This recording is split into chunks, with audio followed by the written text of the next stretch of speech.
আমি যখন প্রথম কলকাতায় আসি তখন আমি কলেজে খুব কাছাকাছি একটা বাড়িতে ছিলাম। তো সেখানে আমি প্রায় 6 মাস মতো ছিলাম এবং সেখানে কিছু সমস্যা হওয়ার পর আমি এই রুমটাতে আসি, এই রুমটা রেন্টে নিই। তো আমি এই রুমটা কিছু সমস্যার জন্য আবার ছাড়তে চলেছি এবং তোমাদেরকে কিছু বলতে চাই এই রুমটা ছাড়ার আগে, এই রুমটার সম্বন্ধে। এবং যেমনটা থাম্বনেলে দেখেছো, অ্যাটাচমেন্টস আমাদের ঠিক কিভাবে কোনো অচেনা জায়গার সঙ্গে অ্যাটাচমেন্ট তৈরি হয় এবং আমরা কোনো নতুন জিনিসকে কতটা আপন তৈরি করে নিতে পারি, এবং সেটা যখন আমাদের ছাড়ার সময় আসে বা আমরা যখন বুঝতে পারি যে এটা তো আমাদের নয়, তখন ঠিক কতটা কি ফিল হয় সেইটা বলার জন্যই বলতে পারো আজকের এই ভিডিওটা। এবং আমি খুব করে চাইতাম যে আমার এই রুমটা নিয়ে আমি কিছু ভিডিও বানাই, কারণ এই রুমটার সঙ্গে অনেক অনেক ভালো স্মৃতি জড়িয়ে আছে। প্রায় বলতে গেলে কোনো খারাপ স্মৃতি তেমন নেই। আমি এই রুমটাতে আসার পরে অনেক কিছু ঘটেছে আমার সঙ্গে ভালো, তার জন্যই বলতে গেলে এই রুমটা নিয়ে এটা বলা। এবং আমি এই ফিলিংসটা, এই যে আমাদের মানে কি বলবো, আমরা এই টিনেজার বা এই ইয়ঙ্গার জেনারেশনদের এই একটা খুব প্রবলেম হয়, আমরা খুব তাড়াতাড়ি কোনো কিছুর সঙ্গে অ্যাটাচড হয়ে যাই। এবং আমি একটা নতুন বই পড়ছি, বইটা কোথায় গেল, হ্যাঁ এই যে বিকে শিবানী বইটা নিয়ে আমি একটা ভিডিও দিয়েছি, রিলস। তো আমি এটাতে দেখলাম যে অ্যাটাচমেন্টস নিয়েও কিছু বলেছে এবং আমি রিয়েলাইজ করছি যে সত্যিই তাই, আমাদের অ্যাটাচমেন্ট হয় এবং আমরা খুব খারাপভাবে অনেক কিছুর সঙ্গে অ্যাটাচড হয়ে যাই। এবং এই ইয়ঙ্গার সেলফ তো আমরা অনেক বেশি। তো তোমাদেরকে বলি, প্রথমে আমি যখন ক্লাস 12 পাস করার পরে আসি কলকাতায়, আমার প্রথম ঠিকানা ছিল কলেজের পাশের একটা রুম, একটা পিজি, রুম বলবো না, পিজি। তো ওখানে আমি থাকি, ওখানে প্রায় 6 মাস মতো ছিলাম। এবং ওখানে মানে যিনি ওনার ছিলেন তিনি কিছু সমস্যা ক্রিয়েট করার জন্য ফাইন্যান্সিয়ালি, মানে হঠাৎ করে রেন্ট বাড়িয়ে দেওয়া যা তা নিয়ে, তো তার জন্য আমি ওখান থেকে ছেড়ে আসি। এবং আমরা যারা ছিলাম, আমাদের কলেজেরই সবাই থাকে ওই পিজিটাতে বলতে গেলে, তো সবাই আমরা বেরিয়ে আসি। এবং আমি বেরিয়ে এসে আমি চাইছিলাম একটু, যেহেতু আমি গ্রামের থেকে, তো তার জন্য চাইতাম একটু গাছপালা বেশি হবে, একটু ভালো শান্ত পরিবেশ হবে। তাই এই রুমটা আমার পছন্দ হলো, এই রুমটাতে এলাম।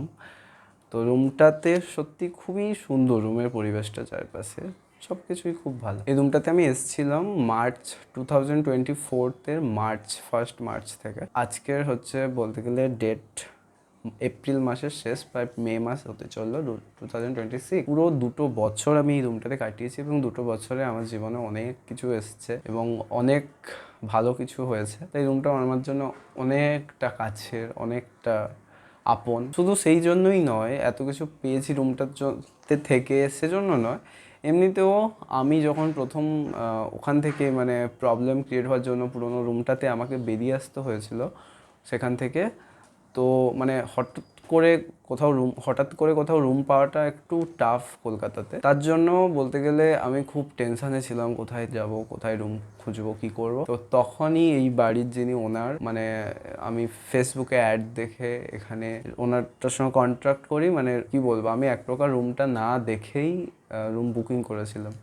মানে জাস্ট ওনার মুখে শুনে যে রুমের চারপাশে খুব গাছপালা আছে, রুমের চারপাশে খুব সুন্দর পরিবেশ, একদম শান্ত শিষ্ট, তাই আমি শুনে ওনার কথা বিশ্বাস করেই, আন্টির কথা বিশ্বাস করেই রুমটা নিয়েছিলাম। আমি ভিডিওটাতে রুমটা ক্লিপসও তোমাদেরকে সঙ্গে সঙ্গে অ্যাটাচ করবো, যাতে তোমরাও ভালো করে বুঝতে পারো যে অ্যাকচুয়ালি রুমটা কতটা। তো সেইভাবে রুমটাতে আসা, রুমটাতে থাকা 2 বছর কাটিয়েছি। এবং আমার রুমটা ছাড়া সত্যি সেরকম কোনো ইচ্ছে ছিল না একদম। আমার যেটা মেন প্রবলেম সেখানটা হচ্ছে, এখানে জলের খুব প্রবলেম, তার জন্য আমাকে রুমটা ছাড়তে হচ্ছে। 2 বছর আমি কোনো রকমভাবে ম্যানেজ করেছি, কিন্তু আর আমার মনে হচ্ছে না আর সম্ভব নয়। এখানে জলটা যেটা পাওয়া যায় এটা খুব একটা ভালো না। তো এটা হচ্ছে মেন ব্যাপার রুমটা ছাড়া। তো রুমটাতে আসার পরে আমি সত্যিই দেখি যেমনভাবে বলেছিলেন আন্টি, তেমনটাই রুমটার চারিপাশে বেশ গাছপালা, বেশ শান্ত পরিবেশ, খুব সুন্দর। তারপরে আরও একটা খুব আপন হয়ে ওঠার ব্যাপারটা হচ্ছে এই রুমটা নিয়ে, এই রুমটাতে সঙ্গে এত অ্যাটাচমেন্ট তৈরি হওয়ার কারণ হচ্ছে নিচের যিনি আন্টি উনি হচ্ছেন মানে কি বলবো, অনেকটা বয়স্ক আন্টি। এবং আমি যখন আসি তখন ওনার যিনি এল্ডার সিস্টার দিদি ছিলেন, তিনি হচ্ছে এখানে থাকতেন, তিনি অসুস্থ ছিলেন। এবং মানে দুজনেই খুবই বৃদ্ধ এবং আমি নতুন এসেছিলাম এখানে, আর আমি মেদিনীপুর থেকে। আর ওনাদের কেন জানি না মেদিনীপুরের প্রতি একটা আলাদা ভালোবাসা ছিল, তাই জন্য ওনারা খুব গল্প করতেন আমার সঙ্গে মেদিনীপুরের খাওয়া দাওয়া, মেদিনীপুরের মানুষ সম্বন্ধে এই গল্প করতেন। তো সেখান থেকে একটা খুব ভালো সম্পর্ক গড়ে ওঠে। কিন্তু দুর্ভাগ্যবশত ওনার যিনি দিদি ছিলেন তিনি অসুস্থ ছিলেন এবং আমি এসেছিলাম মার্চের 1 তারিখে, আর ওনার দিদি মার্চের 17 তারিখ নাগাদ মারা যান। তো প্রথমেই মানে সেটা খুবই শকড একটা ব্যাপার, কারণ আমি খুব মানে ওনাদের সঙ্গে গল্প করেছি, তো ওনার সঙ্গে খুব গল্প করেছি। তো ওই 15টা দিনই যতদিন ছিলেন, তারপরে উনি হসপিটালাইজড হয়ে যান হঠাৎ করে একদিন সকালেই, এবং তারপর একদিন পরেই মারা যান হসপিটালে।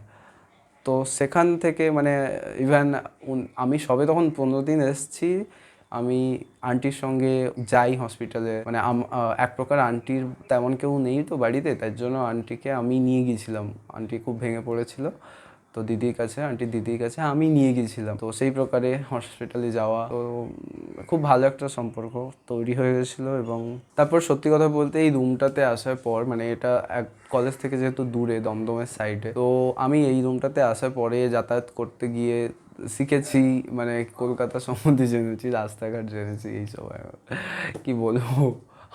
তারপরেই বলতে গেলে বন্ধুত্ব অনেকের সঙ্গে হয়েছে কলেজে, এইসব কে বলে রুমে থাকার জন্য। তবে রুমটার সঙ্গে সত্যি অনেক স্মৃতি জড়িয়ে আছে, অনেক স্মৃতি।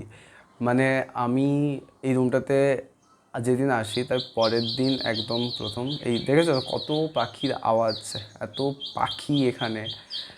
আর সবথেকে ভালো ব্যাপার হচ্ছে এই পাখিগুলো আমি জানালায় খাবার দিই, এরা খেতে আসে। তো সেই জন্য এবারে আমি যেখানে নতুন রুম নিয়েছি সেখানে এটা হবে কি না। আর আমি খুব পাখি ভালোবাসি, তো সে জায়গা থেকে পাখিদের এই যে খাওয়ানো, এই রুমটাতে আসা, আমি চলে যাওয়ার পরে যে আসবে সে পাখিগুলোকে খেতে দেবে কি না, পাখিগুলো আসবে হয়তো, যে আসবে পরবর্তীকালে যে রুমটাতে আসবে সে খেতে দেবে না। তো এই জন্য মনটা খারাপ। আরও একটা কারণ হচ্ছে রুমটার সঙ্গে এত অ্যাটাচমেন্ট তৈরি হওয়ার তার কারণ হচ্ছে এই রুমের পাশে বিল্ডিংয়ে একজন আন্টি থাকেন। ওই আন্টির সঙ্গেও আমার খুব ভালো একটা সম্পর্ক হয়েছিল। উনি আমাকে কখনো কখনো খাবার দিতেন, আমি কখনো মেনলি ওনার সঙ্গে আমার কথাবার্তা তো শুরু হয়, ওনার ফোনে একটা প্রবলেম হয়ে গেছিলো, তো সেখান থেকে আমি ওনার ফোনটাতে সেটা ঠিক করে দিই, এবং সেখান থেকেই ওনার সঙ্গে আমার আলাপ। এবং তারপরে উনি যেখানে যোগা করতে যেতেন, ওনার যোগা সেন্টারটা যেখানে ছিল তার পাশেই আমারও একটু কাজ থাকতো, আমরা একসঙ্গে যেতাম গল্প করতে করতে। তো এই যে চলে যাওয়ার পর এই সম্পর্কগুলো চলে যাবে রুমটা ছাড়ার পর, তো এটাই ভাবছি আমাদের মানে জীবনটা কতটা আনপ্রেডিক্টেবল হয়ে যায়, কতটা মানে আজ এখানে আছি কাল ওখানে, যেই না আমরা বাড়ি ছাড়ি কর্মসূত্রে পড়াশোনার জন্য, আমাদের এই যে মানে একটা সেই চেঞ্জিংটা, এই যে অ্যাটাচমেন্ট হয়ে যাওয়া এবং এটা আবার চেঞ্জ হয়ে যাওয়া, তো এই বিষয়টা সত্যি খুবই অদ্ভুত একটা অনুভূতি। তারপরে এই রুমটাতেই প্রথম আমার যেই গোয়েঙ্কা কলেজ রিভিউ সেটা করা, এবং তারপরে থেকেই কনসিস্টেন্টলি যে ভিডিও আসছে এই রুমটা থেকেই, তোমরা এই রুমের ব্যাকগ্রাউন্ড দেখে দেখে অভ্যস্ত, নতুন যেখানে যাবো সেখানে এরকম ব্যাকগ্রাউন্ড তৈরি করা সম্ভব হবে কি না, রুম ওনার অ্যালাউ করবে কি না দেওয়ালে এত সব কারুকার্য করার জন্য। তো এই এত স্মৃতি, এত কিছু জড়িয়ে আছে। এবং আমি এটা যখন আমার বাড়ি ছেড়েছিলাম তখনও ঠিক সমানভাবেই মনে হয়েছিল যে নতুন নিজের রুমটা, নিজের সাজানো গোছানো রুমটা, সেটা নিজের থাকবে না। বাড়ি ছেড়ে আসার পর নিজের থাকবে না বলতে কি, নিজেরই থাকবে, মানে আমি আর সেখানে থাকবো না। এই যে একটা অ্যাটাচমেন্ট হওয়া এবং তার চারিপাশের সব কিছুর সঙ্গে অ্যাটাচমেন্ট হওয়া, যেমন বললাম পাখির সঙ্গে আমার একটা মানে কি বলে যায় আলাদা সম্পর্ক তৈরি হয়ে গেছে। পাখিগুলো আসে, আমি খেতে দিই, এই যে হয়তো গাছেরাও আমাদের সেন্স তো বুঝতে পারে, এই যে আমার একদম রুমের পাশে পাশে যে গাছগুলো আছে এদেরকে দেখা প্রত্যেক দিন সকালে উঠে। আর আমার জানালার থেকে ভিউটা তো জাস্ট মানে অসাধারণের থেকে অসাধারণ। আমার মনে হয় না কলকাতা শহরে কোথাও গেলে এরকম হট করে ভিউটা পাওয়া সম্ভব, পাবো না হয়তো, বলতে পারবো না, অনেক খুঁজতে হবে। কিন্তু আমি এটা না খুঁজে না দেখেই যে এত ভালো একটা পেয়ে গেছি, তো তার জন্য আমি খুবই গ্রেটফুল, খুবই খুশি। যাই হোক, আজকে আমি ক্যামেরার দিকে তাকিয়ে কথাই বলছি না, আমি চারপাশে রুম দেখছি আর অনুভব করছি আর কথা বলছি, কথাগুলো একদম মন থেকে বেরোচ্ছে। আজকে ভিডিওটা সত্যি একেবারে অন্য রকম, তাই না? আমি জানি না এটা পোস্ট করবো কি না, যদি আমার মনে হয় যে কমফোর্টেবল ফিল করছি আমি, তবেই পোস্ট করবো, নাহলে নয়। নর্মালি আমি কথা বলতে থাকছি এরকম। বিজনেস কমার্স নিয়ে পড়ছি ঠিকই, কারণ আমাদের সাবজেক্টে তো কোনো ইমোশানের জায়গা নেই। তো তাই এই থাকতে থাকতে আমাদের মানে সারাউন্ডিং এই পড়তে এই কেরিয়ার করতে গিয়ে আমরা এক প্রকার বলতে গেলে ইমোশনলেস হয়ে যাই কখনো। তো সেই ইমোশনগুলোকেও মাঝে মাঝে একটু জায়গা দেওয়া উচিত, মাঝে মাঝে একটু ভা সেগুলোকেও শেয়ার করা উচিত। তো যেমনটা বলছিলাম অ্যাটাচমেন্টসের কথা, অ্যাটাচমেন্টস তো হবেই। আমরা ইয়ং এজ, আমাদের খুব তাড়াতাড়ি অ্যাটাচমেন্ট হবে। আমি আজকে এটা আমার রুমের ব্যাপারে বলছি, আমাদের সম্পর্কের ব্যাপারেও এটা হতে থাকে। আমরা ইয়ং এজে থেকে আমরা খুব তাড়াতাড়ি কোনো রিলেশনশিপে গিয়ে অ্যাটাচড হয়ে যেতে পারি, বা খুব তাড়াতাড়ি কোনো জিনিস, মেটেরিয়াল জিনিসের প্রতি অ্যাটাচড হয়ে যাই আমরা। তো এই বিষয়গুলো নিয়ে এই বইটাতেও খুব ভালো এক্সপ্লেন করেছে। আমি পড়লাম এবং বুঝলাম যে কোনো কিছুই আমাদের নয় অ্যাকচুয়ালি, কোনো কিছুই আমাদের সঙ্গে থাকবে না কখনো। মানে সত্যিই তাই, কোনো কিছু আমাদের সঙ্গে সারাটা জীবন থাকবে না, একমাত্র আমাদের সোল এবং বডি। মানে কোনো দুর্ঘটনা যদি না ঘটে, তাহলে আমাদের বডি আমাদের সঙ্গে যতদিন আমরা জীবিত আছি ততদিনই একমাত্র আমাদের সঙ্গে থাকবে। তো তার জন্য আমাদের একমাত্র নিজেদের আত্মা এবং নিজেদের শরীরটা যতদিন আমাদের সঙ্গে আছে সেটার প্রতি নজর দেওয়া উচিত, সেটাকেই খেয়াল করা উচিত এবং সেটাকেই সব থেকে বেশি ভালোবাসা উচিত। নিজেদের বডির থেকেও নিজেদের আত্মা, মানসিক চেতা, যে সোল বলা যেতে পারে, তো সেই বিষয়গুলো। অ্যাটাচমেন্টস হবে, কিন্তু সেটা খুবই কনসিয়াসনেসের সঙ্গে নিজেদেরকে বোঝাতে হবে যে কোনো কিছুই আমাদের নয়, এটা সব কিছুই টেম্পোরারি। বর্তমানে যা আছে কাল তা থাকবে না। তো কোনো কিছুই খুব মানে এটাই আমার আলটিমেট ডেস্টিনেশন বা এটাই আমার ডেস্টিনি হয়ে গেছে, এরকমটা ভাবা ঠিক নয়। তা কোনো বস্তুর ক্ষেত্রেই হোক, কোনো রিলেশনশিপের মধ্যে জন্যই হোক, সবাই ইন্ডিপেন্ডেন্ট, সবাই স্বাধীন। কোনো কিছুই আমার জন্য নয় বা আমি কোনো কিছুর জন্য নয়। এই যে একটা থটস প্রসেস, সেটা কিন্তু একটা ভিন্ন ধরনের। এবং এই এই বিষয়টা যদি আমরা খুব তাড়াতাড়ি বুঝতে পারি লাইফে, আমরা খুব তাড়াতাড়ি আই থিঙ্ক না ইমোশনাল ইন্টেলিজেন্স বিল্ড করতে পারবো, একটা কি বলবো, ইন্ডিপেন্ডেন্ট হয়ে যেতে পারবো, ইমোশনাল ইন্ডিপেন্ডেন্ট হয়ে যাবো। ব্যাস এইটুকুই, তোমাদেরকে এইটুকুই বলার ছিল। খুব তাড়াতাড়ি তোমরা নতুন রুমের ব্যাকগ্রাউন্ড দেখতে পাবে, এবং যদি মনে হয় যে নতুন রুমের ট্যুর দেবো, হ্যাঁ তার থেকেও একটা কথা বলতে ভুলে গেলাম, যে এই রুমটাতে আরও এত সুন্দর করে কারুকার্য করেছি, জিনিসপত্র দিয়ে সাজিয়েছি রুমটাকে, মানে নিজের বানানোর জন্য, নিজের মতো লাগার জন্য। তো এইগুলোকে আবার খুলতে হবে, এইগুলোকে আবার নতুন রুমে নিয়ে যেতে হবে। এই যে খোলা লাগানো, মানে কি বলবো, তো নতুন শহরে, এই নতুন শহরে নিজের যে একটা ঘর হওয়া, সেটা বিষয়টা এটুকুই বলার ছিল। অ্যাটাচমেন্টস আমাদের হওয়াটা উচিত নয়।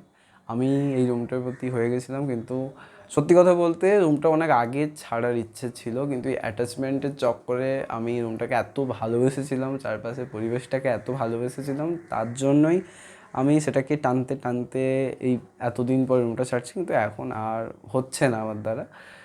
তো সেই জন্যই রুমটাকে ছাড়া মেনলি। ব্যাস এইটুকু বলার ছিল।